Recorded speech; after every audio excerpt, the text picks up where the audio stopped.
Good morning, you're watching the Channel 10 Breakfast Show on Friday the 1st of May. I'm Nikki Dean. And I'm Billy Walker, and in a few minutes the latest sports headlines plus the latest news. But first, our gig guide with Jude. Hello. Good morning, lovely lady. Morning. Relax a bit now. Bank holiday weekend always tends to be not great for music in Manchester. I don't know why. I think everybody wants the weekend off, so they go, oh, I'm not playing a gig tonight. Yeah. But actually, it's quite good this weekend. There's actually quite a lot on. Although I do want to say, 9 o'clock this morning, tickets go on sale for Green Day. Punk band. Jude, can I move your necklace a little bit? In fact, I'm not going to do it because it's a bit indecent. But I think it's rubbing on your life. That's much better. I'd rather you'd done it. I will next time. Just put it back and I'll move. Sorry. Go on. Come on, who cares about the gigs? I'm getting all hot here, actually. Sat between you two. So, yeah, these gigs are on sale 9 o'clock this morning for Green Day, punk band from America. We've only known about it for a couple of years. They've actually been together for 22 years. Really? I that love long? that song, Holiday. You know their song, Holiday? That's one of my favourite ever songs. Yeah. I'm not really a big Green Day fan, but love that song. American Idiot, When September Comes. You know, they've had some massive hits, one of the biggest bands in the world. So tickets go on sale for 9 o'clock this morning for those to play the MEN Arena. We saw people queuing at like 5:30 in the morning. So I've just walked past them. Sleeping bags at the ready. Like you say, massive following. They are a good band, aren't they? Even if it's not your sort of headband music. type stuff, isn't it? You know. Also, slightly different, Regina Spektor. Now, she is woohoo in the nicest possible way. Is she a bit Kate Bush? Bit kooky, I think is the word we say diplomatically. Yeah, so tickets go on sale for 9 o'clock this morning. She is not coming for another few months, but she is going to Manchester Apollo as well. Anti-folk band. She was a Soviet-born Jewish-American singer-songwriter. Goodness me. That's how she describes herself. It's a bit of a mouthful, isn't it? That's very descriptive, isn't it? She's going to be here 29th of June, so a couple of months. Well, she's not that long now, really, is it? Not too long. 2 months. Next month. Yeah, gosh, we're steaming through, aren't we? I've never heard of her. Do you think, is she going to be quite... Well, obviously, she was playing the Apollo, so she must be quite big already. Yeah, I mean, she's not mainstream, but definitely the indie world, she's getting up there. She's been about for about a year and a half now as well, so a lot of cool people really like her, so I'm not saying anything. So we'll have to pretend we like her as well. Oh, I do. I've got all her albums. Yeah, we didn't know her 2 minutes ago. Now, Billy, I know, is a big fan of this next chat. Rydian Roberts from the X Factor. You love him, don't you? It's not like the fan thing, really. It's just that I've got so many friends in London who've seen him live. He played the Royal Albert Hall on some big charity event, and there was huge names at that gig, and they said Rydian stole the show. Apparently, he was just fantastic. Yeah, I mean, he's great, obviously, live. It's a bit like Marmite, I think, though. You love him or you hate him, don't you? Yeah, but you want to go and have a look at him, don't you, for whatever reason. So, anyway, he was runner-up on X Factor 2007, and he comes to Manchester this weekend, tomorrow night at the Bridgewater Hall. Of course, he's Welsh, classically trained, so you can imagine it's going to be a really great gig. Yeah, I think it'll be a really good gig. Somewhere. I think he's like that, doesn't he? And he's Go West. Do you remember Go West when he done Go West on the X Factor? I missed that. That was very macho, wasn't it? Good for you. Wasn't the best, I have to say. Sorry, Billy. The Fray, great band. I've interviewed these as well. I'm going to get that in. Really nice as well. Yeah, Denver lads from America, huge over the last couple of years. They have some really good singles, and they're in Manchester this coming weekend. Tomorrow night, the Apollo as well, so that'll be a brilliant gig. The Apollo's such a good venue, isn't it, for gigs? If you can see someone at the Apollo, because it's such a great, intimate, on a big stage, on a big scale, but it's quite intimate, isn't it? You feel like as opposed to being on a huge screen. Yeah, I think years ago it was thought, oh, if you can only see the Apollo, you know, good. But now all the big bands go there because it's a nicer feel for the artists. I love the MEN Arena. It's an amazing showpiece, one of the best arenas in Europe, in the world. But certainly the Apollo, you just get that, like you say, really intimate feel, but there's still really nice ambience people there. I don't know what ambience means, but it's a nice ambience. Though, it's like atmosphere. Yeah. Sounds good, though, like you say. That's probably one of the hot tickets in town, I would imagine, this weekend, but also at the Manchester Apollo. Sold out, as you would imagine, the specials. Yes, this is Sunday night. It was way before my time. 1977, you understand. But, yeah, they have a huge following still all across the world, and especially in Manchester as well. So a lot, as you say, Nikki, big crowd, sold out. So you can get a ticket for love nor money for that for Sunday night. It might be able to do what I sometimes do, and if you get tickets outside, you know, you sometimes pay. I'm not saying that anyone should, by the way. I'm just saying that sometimes I've done that, and you pay a little bit more, don't you? You can do, but you can hang about a little bit. And if you're desperate for a ticket, you'll do anything, won't you? Really? But I always think like I did for Tina Turner. Grandma Betty, he doesn't mean it. No, I don't mean anything. If you were that desperate, you'd have bought a ticket in the first place. That's what I always think. Absolutely, you're right. You know. Yeah. Like you say, though, great lineup of music over the bank holiday weekend. If you could get a ticket, money was no object, which would you be at? Oh, I think I'd go for, well, not obviously on this weekend, but Green Day will be an amazing gig in a few months' time. That is definitely one to look out for. Yeah, and if you fancy that one, get on the blower in about 25 minutes. What would yours be if you could get any ticket from The Fray, I think. Ridian, obviously. Thank you very much, Jude. Time now for this morning's top stories with James.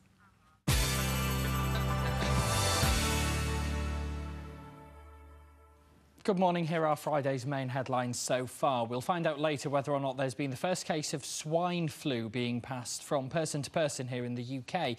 A man who's been in contact with an infected couple just back from Mexico has been having tests. He's currently being treated in hospital. In Mexico, a partial shutdown of the country is beginning to contain the outbreak, with businesses like cinemas and restaurants locking their doors. Manchester is looking more like becoming the so-called Whitehall of the North. Plans for a new government office development close to Piccadilly are to be shown off. If they become reality, 5,000 staff will be based there within 5 years. Even more could join them, following the Chancellor's promise to move 6,000 more civil servant jobs out of London. Regional Minister Beverly Hughes and Council leader Sir Richard Leese are due to visit the site later. A care assistant who set light to a frail dementia patient who later died at Wythenshawe Hospital will be sentenced later. A court's been told how Christopher Bowyer from Congleton had already tried to torch the curtains of another patient's room when he killed Mary Bennett last August. She died a week after he'd used a lighter to burn her bedclothes. A man's been stabbed in Manchester city centre. Ambulance and police were called to a car park on Deansgate opposite the cathedral at around 4:30. They found the victim with 2 knife wounds to his shoulder. His condition's not thought to be life-threatening. Detectives have cordoned off the area. A report found there were more cases of election fraud here in Greater Manchester last year than anywhere else in the country. 12 were reported. The papers from the watchdog in charge of monitoring votes looks into cases of multiple voting and people lying to get a nomination paper. Overall, though, they say 2008 elections passed off without any major problems. Mourners turning up to funerals in Bolton have ended up getting parking fines. It's happened twice in 2 weeks at the United Reformed Church of St Andrew and St George as grieving families attend services. I'd like something to happen as the traffic warden to show some discretion and some respect to the people that's attending these funeral services. Yesterday we had another funeral take place, and there was actually 4 vehicles with black flags attached to the windows and various other vehicles, private vehicles, attached to the cortege that was also booked and issued tickets. I informed the wardens. The warden commented, "I wish I wasn't here." My return comment was, "Well, you've no need to be." And she said, "It's my job, I've got to do it." Students in Manchester have been enjoying free curries as part of an evening to get them thinking about crime prevention. The food was paid for by their students' union, with police giving advice on the side. Luckily, they had an extra place at the table for our reporter Ben Bland. Oh my Rogan Josh, it's free food. And what better way to grab the attention of students? At the Moon restaurant in Withington, the dish of the day is crime prevention. I think it's very worthwhile because I got my laptop stolen at my house. So it's good that they do this kind of thing so that students know more information. It's been good, yeah. It's nice to know that if we need help with anything, there are people around. And yeah, you have to keep yourself safe. No one's going to do it for you. Well, I haven't actually been a victim of crime myself, but I know quite a few people who have. A couple of my housemates have been robbed on their way home.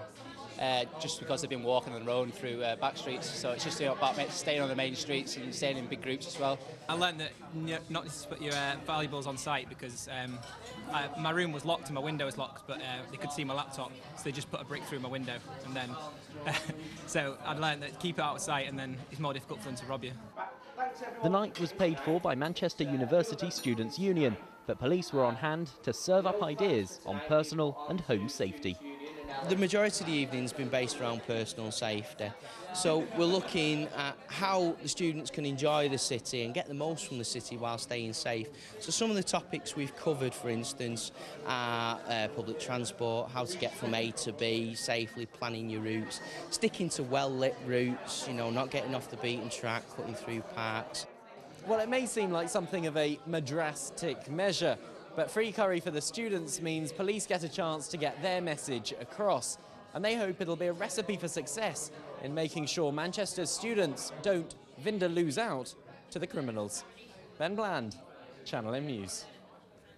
I think if we'd asked him to calm it up with any more puns, he'd have curried on all day. That's it from me for this morning. Join me again at 12 for the lunchtime news, and Andy Crane will have a full roundup of the day's headlines at 5 tonight. Now, though, here's Billy and Mike with the sport.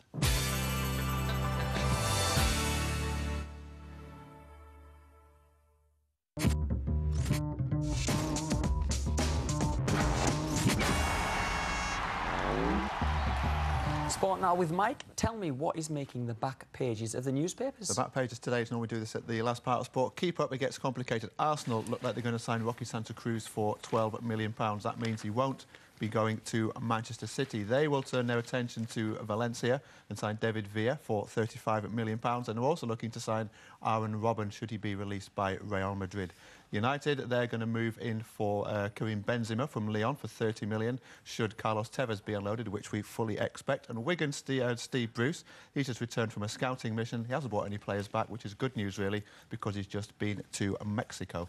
And a great story in The Sun today about the Newcastle tea lady, Kathy Cassidy. She's been there for 40 years, and The Sun asked her how would she motivate the players in their battle against relegation. She said she'd walk into the dressing room and say, pull your fingers out, look what Jackie Milburn won, and when he only earned £20 a week. So good luck to her, Kathy Cassidy. Maybe they should try her as manager, because they've tried everybody else this season. Good old Kathy. I think she's got the right idea, hasn't she? Yeah. Hey, it's all happening, though, isn't it? £1 million here, £1 million there. What about the £1 million manager at Oldham? Or, £1 million manager? Is he paid £1 million, is he? That's an opinion, really, isn't it? $1 million manager, or maybe not. I bet that's news to him, earning £1 million. Yeah. We thought it was going to be Jim Gannon. It isn't. It's Dave Penny, former Darlington boss. He spoke to us yesterday. I think he's quite excited.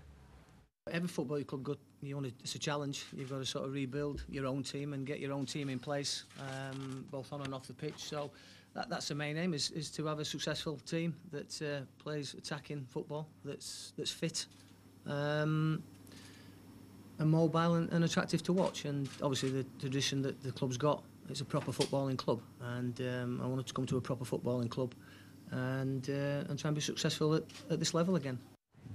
Right, Mike, is it good news for Lancs, or did they get themselves into a bit of a knot? They've got themselves into a bit of a knot. Halfway through the LV County Championship game against Notts over at Old Trafford. It's looking like it's going to be good weather, so get down there today. The first innings, they reached 189 all out. Ashwell Prince made 74. Andre Adams made 4 for 49. Nottinghamshire in their first innings so far have reached 2, 3, 6 for 6, just under 97 over. So Nottingham in control there. And the bad news, Lancs lost the last 6 wickets for 29 yesterday. That's where the damage was done, Billy. So with the good weather coming on, we don't think Lancs are going to draw. We think they would lose. First defeat in 4 games, not bad going, though. Yeah, that's fantastic. And over to the football now. City have got quite a big game against Blackburn. They play Blackburn tomorrow, and they've also got quite a tough run into the end of the season. They really need to finish in the top 10 to secure contracts, and the manager wants to stay around for next season. Mark Hughes, he realises he's got a tough end of the season ahead. We've got difficult games away from home, obviously, but we need to win the home games that we have. And obviously, going to United is always difficult, as Tottenham saw to their cost last night, and the other week rather than Arsenal last night. So we'll go there, obviously, with the view that we will get something out of the game. But if we're honest, probably the Tottenham game figures highly on our agenda. We feel that will probably be a key game in regards to qualification, because obviously they're in the mix along with ourselves. Well, as I'm sure Mike would agree, good luck to City for that match against Blackburn. But over to Wigan now. I believe there's something going on over there. The Super League. Well, it's a big week. Yeah, big weekend for Super League. It's a magic weekend. Every game will be held at Edinburgh's Murrayfield Stadium. That's in an attempt. This all about? That's in an attempt to try and get an interest in the sport up there. They've got a team in Wales. They've got a team in London. They really want to extend the franchise up there. Personally, I don't think it's a good idea. I think it's absolutely rubbish. It's never going to catch on in Scotland. Brian Noble, the head coach at Wigan, he disagrees. Well, I think it's a fabulous idea. I think it gets everybody together, the rugby league community, and it showcases our great game in another window. You know, in a venue that we're not normally at and that we might want to be at one day.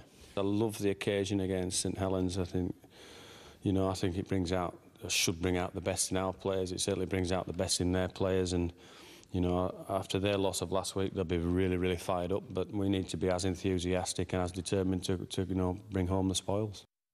Mike, is the obvious thing, the most important thing here, that people from the Northwest who are big fans of the sport aren't really going to want to trail up to Edinburgh? Is that the obvious? It's a bank holiday weekend, so as a one-off, if you've never been to Murrayfield before, it's a fantastic stadium and it's a fantastic city. Edinburgh really is. But permanently? But permanently. And also, if I support Harlequins and we're based in West London, would I want to schlep up to Edinburgh every other week? No, I certainly wouldn't. So I mean, it's bad enough, like I say, from the Northwest. Absolutely. But, so, yeah, so like you say, one-off maybe, yeah, good idea. Get quite a few things right, but they haven't got this one right. Brilliant. So it all seems a little bit doom and gloom at the minute with the sports news today, but there is some really good news, isn't there? There is some good news. Well, for people like you who support cheerleading. Absolutely. Well, I train twice a week with the cheerleaders. They've just come back from America. There's been the World Championships.